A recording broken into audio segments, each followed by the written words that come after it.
Hello my dear students, welcome to the channel physics unlocked. तो आज मैं एक टॉपिक लाया हूं क्लास 12, दैट इज फिजिक्स से अल्टरनेटिंग करंट। ठीक है ना, जो अल्टरनेटिंग करंट चैप्टर है उसमें ये अल्टरनेटिंग ईएमएफ और अल्टरनेटिंग करंट जो होगा उसका हम क्या एवरेज वैल्यू या mean value, mean squared value and root mean squared value कैसे निकालते हैं उसके बारे में देखेंगे। तो आज का क्लास में हम क्या पढ़ेंगे, एसी का mean value, mean squared value and root mean squared value के बारे में पढ़ेंगे। ओके, तो let's start. That is alternating current. Alternating current chapter है क्लास 12 और इसका हम निकालेंगे मीन वैल्यू या average value, mean squared value, mean squared value and root mean squared value, root mean squared value, ये हम निकालना सीखेंगे। ओके, तो व्हाट इज अल्टरनेटिंग करंट? पहला सवाल जो हमारे मन में आता है कि अल्टरनेटिंग करंट क्या है। अगर मान लो कि कोई भी रेजिस्टर है, लोड है और उसमें हम बैटरी लगा दिए, battery EMF, positive plate, negative plate, positive terminal of the battery, negative terminal of the battery हमने लगा दिया। ओके, ये है लोड। लाइट बल्ब हो सकता है, फ्रीज हो सकता है, फैन हो सकता है, टीवी हो सकता है। तो रेजिस्टर हो गया आपका आर। ठीक है, तो हमने लगा दिया। तो इसमें जो करंट फ्लो होता है ना, इसमें जो करंट फ्लो होता है उसका डायरेक्शन स्पेसिफिक होता है और उसका वैल्यू भी हमेशा कांस्टेंट रहता है। ठीक है ना, तो इसमें क्या होता है, उसका डायरेक्शन ऑफ करंट हमेशा फिक्स रहता है और उसका वैल्यू भी कांस्टेंट होता है विद रेस्पेक्ट टू टाइम। इसीलिए ये वाला करंट को हम बोलते हैं डायरेक्ट करंट या DC current.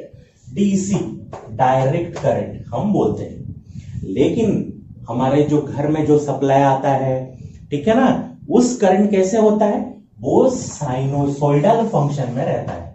Sine function trigonometry में पढ़े हैं, साइन फंक्शन, उसका वैल्यू ऐसे 0 से बढ़ बढ़ के 1, फिर आगे 0, फिर -1, फिर 0।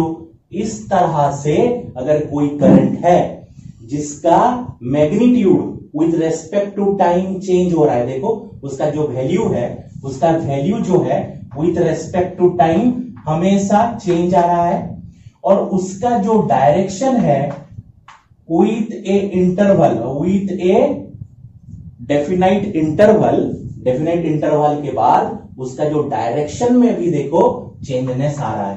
पहले पॉजिटिव डायरेक्शन में था, उसके बाद नेगेटिव डायरेक्शन में आ गया, फिर पॉजिटिव, फिर नेगेटिव। अगर ऐसा है, अगर उसका वैल्यू कंटिन्यूअसली चेंज होता है और डायरेक्शन क्या अल्टरनेटिवली उसका डायरेक्शन में चेंजनेस आता है, तो इस तरह का करंट को हम बोलते हैं अल्टरनेटिंग करंट या एसी। इसको बोलते हैं अल्टरनेटिंग करंट या एसी। अच्छा, डायरेक्ट करंट तो डायरेक्ट हो गया, आई, हम आई इज इक्वल टू ये हो गया E by R is equal to I, हम ईएमएफ जो वोल्टेज है पोटेंशियल डिफरेंस बाय आर करके आई निकाल देते हैं डायरेक्ट में। तो यहां पे करंट का एक्सप्रेशन क्या होता है, करंट का एक्सप्रेशन आई बराबर I naught sine omega T. Sine omega T, omega क्या है, एंगुलर फ्रीक्वेंसी, और टी क्या है, time. At any instant of time current का value I naught sine omega T होता है in case of AC, where I naught is called peak value. Peak value, ठीक है ना, सबसे हाईएस्ट वैल्यू या पीक वैल्यू को हम बोलते हैं I naught. Omega, omega is equal to होता है 2 pi into F, 2 pi into frequency, और that is equal to 2 pi by T. Frequency is equal to 1 by time period होता है, तो omega is equal to 2 pi by T भी होता है। अच्छा, फ्रीक्वेंसी जो है, जो फ्रीक्वेंसी एसी का है अल्टरनेटिंग करंट का, इंडिया में हम 50 हर्ट्ज लेते हैं। 50 इंडिया में होता है 50 हर्ज। 50 हर्ज हम लेते हैं इंडिया में, तो 2 पाई इंटू 50 मतलब 100 पाई। ओमेगा का वैल्यू कितना हो गया इंडिया में 100 पाई। ठीक है, तो इन इंडिया हम एफ का वैल्यू 50 हर्ज। तो कोई भी अगर न्यूमेरिकल्स वगैरह अगर सॉल्व करेंगे तो हम एफ को 50 मान के अब हम सॉल्व करेंगे, अगर मेंशन नहीं है कि फ्रीक्वेंसी कितना लेना है। ओके, तो ये हो गया। आप ऐसे रिप्रेजेंट करते हैं करंट को। तो ईएमएफ, एसी ईएमएफ को कैसे रिप्रेजेंट करते हैं? ई बराबर ई नॉट साइन ओमेगा टी। ई बराबर ई नॉट साइन ओमेगा टी। जैसे यहां पे आई नॉट पीक वैल्यू था, वहां पे ई नॉट इज क्या? Peak EMF. ठीक है ना? सो ऐसे हम रिप्रेजेंट करते हैं। तो हम अभी एसी का हमारा टॉपिक क्या है? मीन वैल्यू निकालना, मीन स्क्वायर्ड वैल्यू निकालना and root mean squared value निकालना। आसानी से हम कैसे निकालेंगे उसके बारे में देखते हैं। ओके, चलो, तो ये थोड़ा सा एक्सप्रेशन आपको याद रखना पड़ेगा कि एसी को हम कैसे रिप्रेजेंट करते हैं। ओके, सो पहला हम निकालते हैं मीन वैल्यू या एवरेज वैल्यू। तो पहला निकालते हैं मीन वैल्यू और एवरेज वैल्यू। हम एसी का मीन वैल्यू या एवरेज वैल्यू कैसे निकालेंगे देखते हैं। ओके, देखो ध्यान से, ये कॉन्सेप्ट थोड़ा सा जरूरी है। एक साइकिल ऑफ एसी कंप्लीट होने के लिए ये 0 और ये टी टाइम लगता है। फॉर कंप्लीट साइकिल एसी को टी टाइम लगता है, उसको बोलते हैं टाइम पीरियड। क्या बोलते हैं? Time period. तो आप जब मीन वैल्यू या एवरेज वैल्यू निकाल रहे हो over a period of time निकाल रहे हो, over a period of time, तो आप फुल साइकिल के लिए मीन वैल्यू निकाल सकते हो।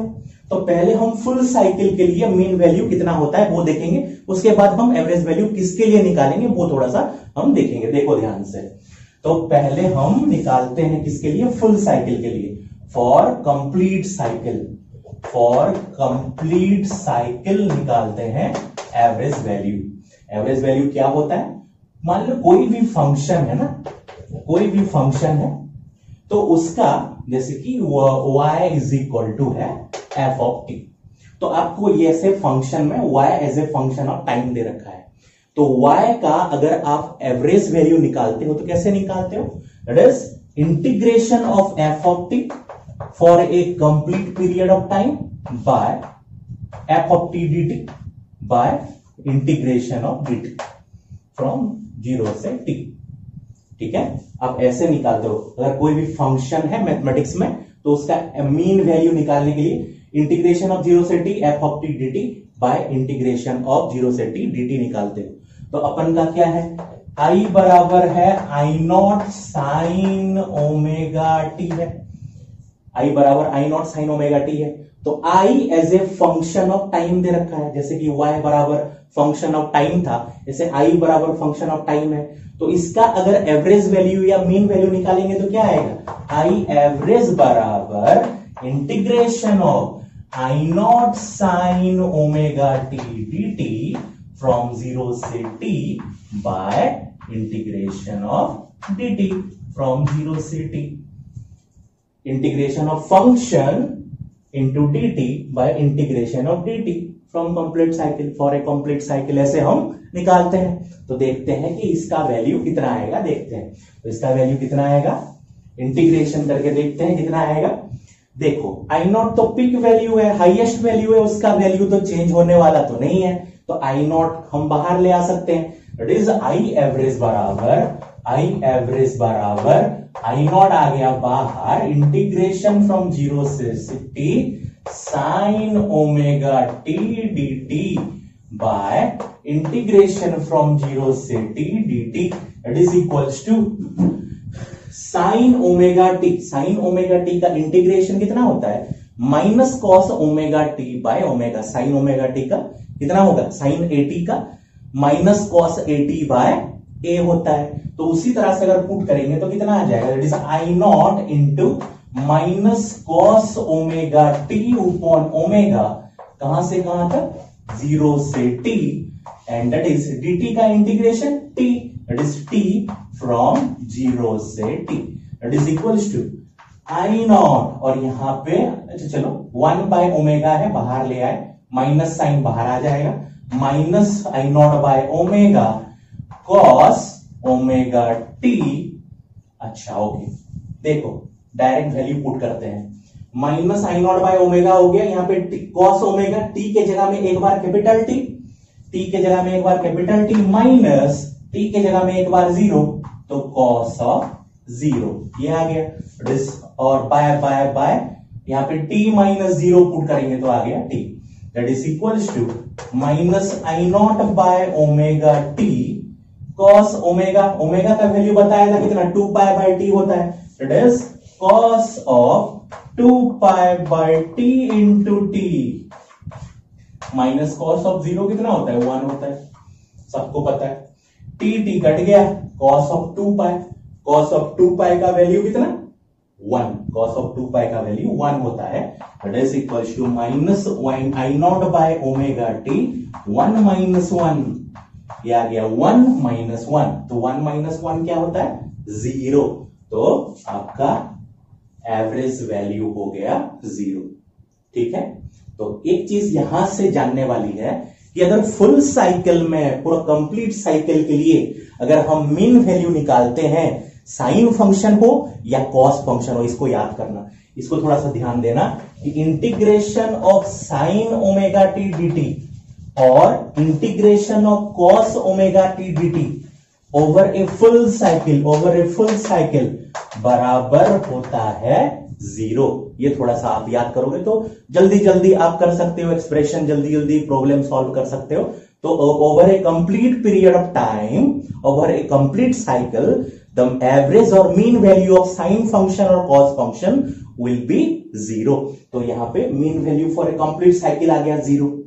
तो इसीलिए हम जो निकालते हैं average value of AC for a half cycle, हम हाफ साइकिल के लिए एवरेज वैल्यू ऑफ AC निकालते हैं। Average value of complete cycle कितना आ गया बच्चों, that is 0, that's why we calculate the average value for half cycle. तो अभी हम average value for half cycle निकालना सीखेंगे। तो पहले इसको मिटा देते हैं, इसको वीडियो पॉज करके नोट डाउन कर लेना। ओके, नेक्स्ट हम देखेंगे for half cycle, average value for half cycle. तो कंप्लीट साइकिल नहीं, हाफ साइकिल। तो हाफ साइकिल में कहां से कहां तक, देखो ये रहा ऐसे, तो यहां तक t, तो फॉर हाफ साइकिल के लिए कितना होगा यहां तक t/2। तो हम 0 से t/2 तक कैलकुलेशन करेंगे। तो I average for half cycle बराबर इंटीग्रेशन फ्रॉम 0 से t/2 I naught sine omega T dt by integration from 0 से t/2 dt for half cycle. जो पहले में 0 से t कर रहे थे, अभी 0 से t/2 हो गया, तो इसको करेंगे तो कितना आएगा, आई नॉट जैसे कांस्टेंट है बाहर आ गया था, वैसे बाहर आ गया, आई एवरेज या आई मीन बराबर, यहाँ पे आई एवरेज लिखा हूं, यहाँ पे आई मीन लिखा हूं, दोनों सेम होता है। तो आई मीन बराबर आई नॉट आ गया बाहर, साइन ओमेगा टी dt का इंटीग्रेशन बताया था minus cos omega T by omega from 0 से t/2, फ्रॉम 0 से t/2, और dt का इंटीग्रेशन आ गया t फ्रॉम 0 से t/2, that is equals to minus I naught by omega आ गया बाहर, दैट इज यहां पे cos of omega t/2 minus cos of 0। एक बार t के बदले t/2, एक बार t के बदले 0, डायरेक्टली पुट कर दिया, t के जगह में ये पुट कर दोगे तो ये आ जाएगा t/2, t/2 माइनस 0, तो दैट इज इक्वल्स टू आ जाएगा कितना t/2, that is equals to minus I naught by omega, that is cos omega is equal to होता है 2 pi by T into t/2 minus 1, cos 0 का value 1 होता है, और ये तो t/2 है, ऊपर चला जाएगा तो 2 आई नॉट बाय ओमेगा टी, 2 ये t/2 है ना, तो ये ऊपर चला जाएगा, तो 2 तो ऊपर मल्टीप्लाई हो जाएगा, ये 3 नीचे आ जाएगा। ओके, तो ये नीचे वाला तो हो गया उसका, that is equals to cos t cut गया, 2 कट गया, कॉस पाई बराबर -1, that is -2i0 by omega t into -1 into cos, देखो टी कट गया, 2 कट गया, कॉस पाई का value cos 180 degree, cos 180 degree कितना होता है, -1 होता है, दैट इज इक्वल्स टू, हाँ तो -1 आ गया, दैट इज इक्वल्स टू कितना आ जाएगा, +2 into 2 4, that is 4i0 bye omega T, ये आ गया। अभी ओमेगा का वैल्यू बताया था 2 pi by T, that is equals to 4i0 by 2 pi by T into T, T cut गया, 2 से 4 कट गया 2, दैट इज इक्वल्स टू आ गया आई मीन या I average is equal to 2i0 by pi, that is I average बराबर आ गया 2i0 by pi. ठीक है, तो for a half cycle the average या मीन वैल्यू ऑफ एसी बराबर होता है 2i0 बाय पाई। सही है, ये जो 2 बाय पाई का वैल्यू होता है 0.637, सो यहां पे लिख देते हैं, दैट इज ये जो 2 बाय पाई का value 0.637, it is I average बराबर 0.637 इंटू i0, और आप लिख सकते हो 63.7% ऑफ i0, मतलब average value over a half cycle of AC is nothing but 63.7% of its peak value or 0.637 times of its peak value. That is the average or mean value of AC. सही है, तो अभी mean value हो गया, अभी देखते हैं mean squared value. ठीक है, तो वही मीन स्क्वायर्ड वैल्यू हम ओवर ए फुल साइकिल निकालते हैं, 0 से t तक निकालते हैं। तो नेक्स्ट हो गया तुम्हारा मीन स्क्वायर्ड वैल्यू। देखो मीन स्क्वायर्ड वैल्यू कैसे निकालते हैं। Okay, so mean squared value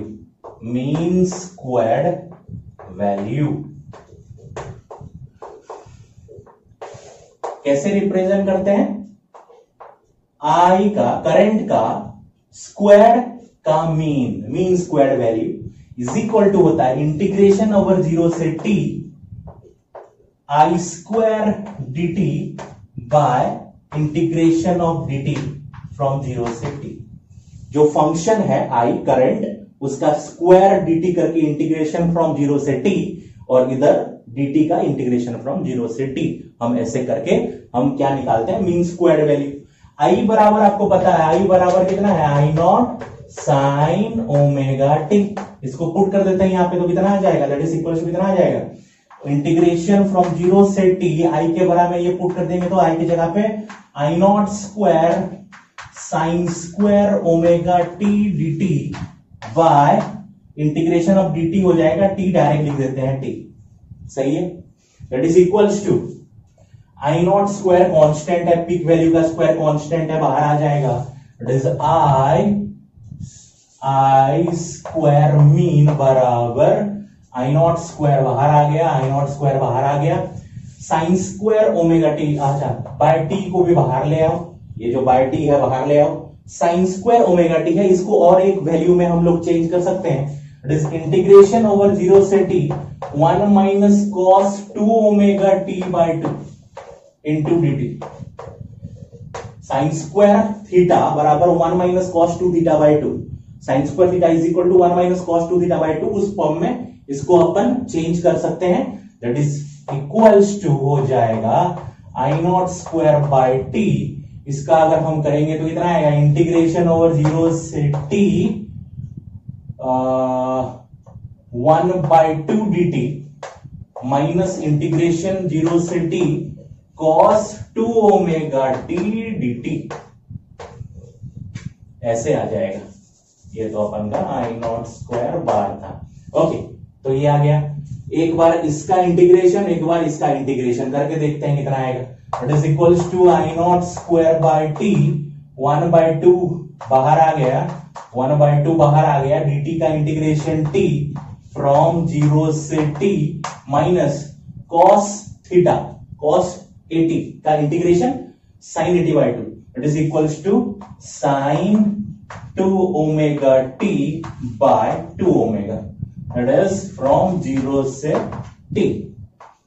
okay, that is equals to, ये पुट कर देंगे तो I not square by T, ये आ गया t/2 माइनस, यहां से अगर करेंगे तो कितना आएगा 1/2 ओमेगा बाहर, पुट करेंगे वैल्यू साइन 2 ओमेगा, टी के जगह में कैपिटल टी पहले, sine of 2 omega capital T minus sine of 0, sine of 0, सही है।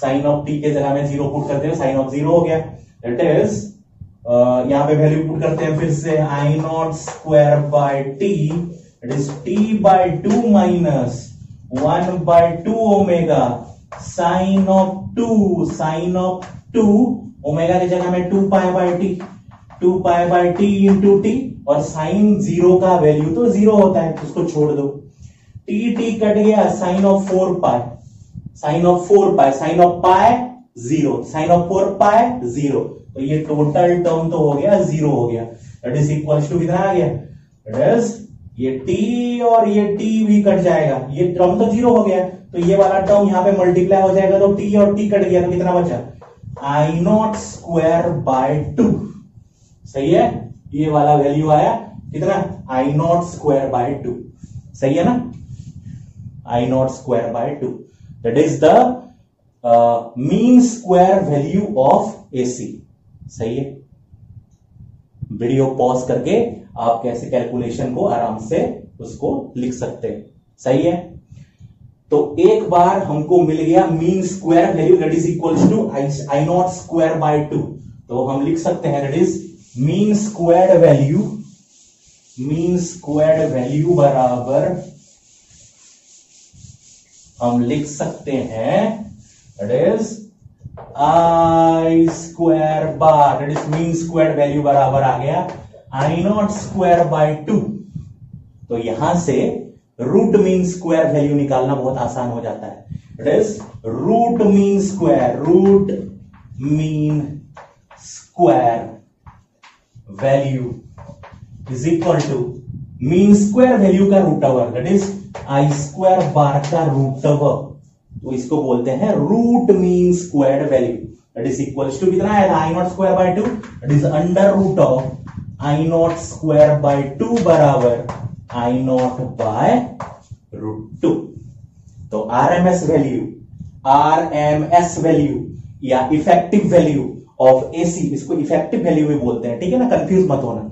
तो आरएमएस वैल्यू और इफेक्टिव वैल्यू ऑफ एसी बराबर आ गया आई नॉट बाय रूट 2, 1/√2 बराबर होता है 0.707, दैट इज इक्वल्स टू, आप लिख सकते हो it is root mean square value of current, it is, इसको हम रिप्रेजेंट कर सकते हैं क्या, IRMS, IRMS, तो IRMS बराबर हो गया I naught by root 2, that is equals to 0.707 I naught और 70.7% ऑफ इट्स पीक वैल्यू।